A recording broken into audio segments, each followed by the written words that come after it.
In other news, Workers' Party Chief Pritam Singh has returned unopposed in the party's internal elections following a secret vote among cadres yesterday. The party says he secured a supermajority in the vote, held amid internal dissent linked to the fallout from former MP Raeesah Khan's lies to Parliament. Analysts say the result strengthens Mr Singh's position while putting the spotlight on party unity and leadership renewal. And for more, we're joined by Associate Professor Eugene Tan from the SMU School of Law. Eugene, great to have you with us. Good evening. Well, you called it. The party closed its ranks. Pritam Singh his position is secured. How do you read then into the outcome of the internal elections? Well, the internal elections, Angela, was the fifth time that Mr Singh was returned unopposed, for the top job within the party.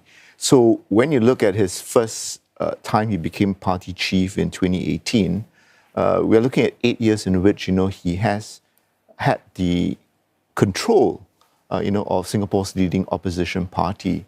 And so despite the issues that have dogged the Workers' Party, particularly, the lies that were said by Raeesah Khan to Parliament in 2021, Mr Pritam Singh is still pretty much in control. He clearly has the support of the party faithful. And so I think, the CEC elections was very much the status quo, right? The core leadership, they were all returned successfully. And so I think, the party now having put behind this big issue, that resulted from those lies, I think, we will see them having that extra bounce, in their feet when it comes to, their own political agenda now. Yeah, that support you mentioned, that's reflected in the party saying that Mr Singh secured a super majority in the secret vote. How significant do you think this result is, especially given the initial concerns that some cadre members had with regard to the vote? Correct. So the secret vote related to, a group of party cadres who were unhappy with how the party, but in particular, Mr Singh handled, as well as his convictions, over lying to the Committee of Privileges. And so in that particular one, he got a supermajority. One media report put it at 80%.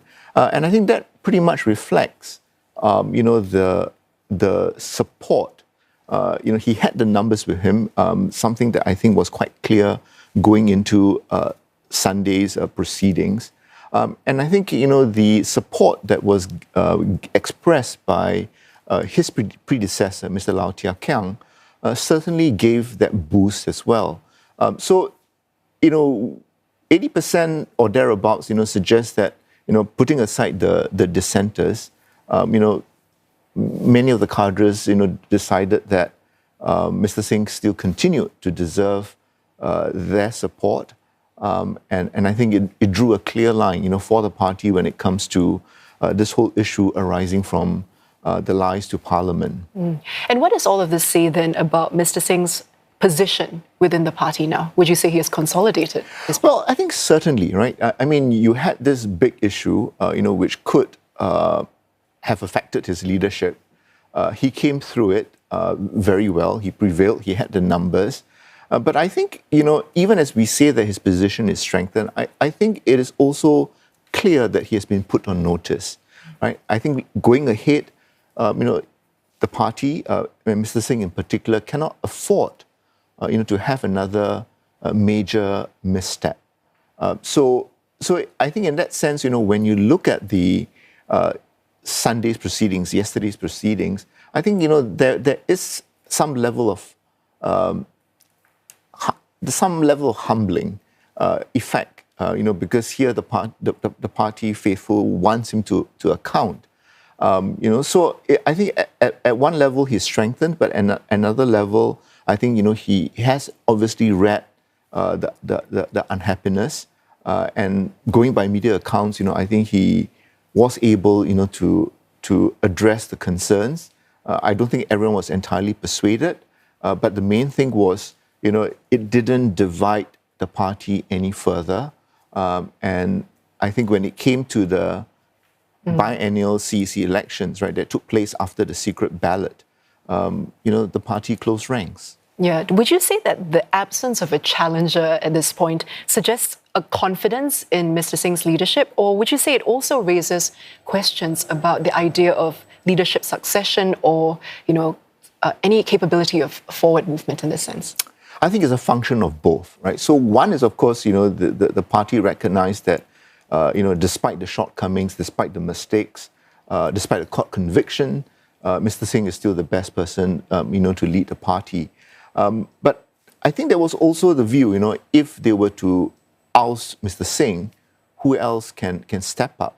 So I think that also in many ways reflect that party renewal, succession, will have to take on greater importance, and it's not just because, that the party must have someone willing to step up, but I think when you look at the electorate, the political landscape, voters want to see a party that is not too centered on one personality, right? That the Workers' Party must be able to show that, it is a broad-based party. It's not centered on one or two personalities, even though, right, personalities are very important in today's politics. Eugene, thank you so much for your insights. That was Associate Professor Eugene Tan from the SMU School of Law.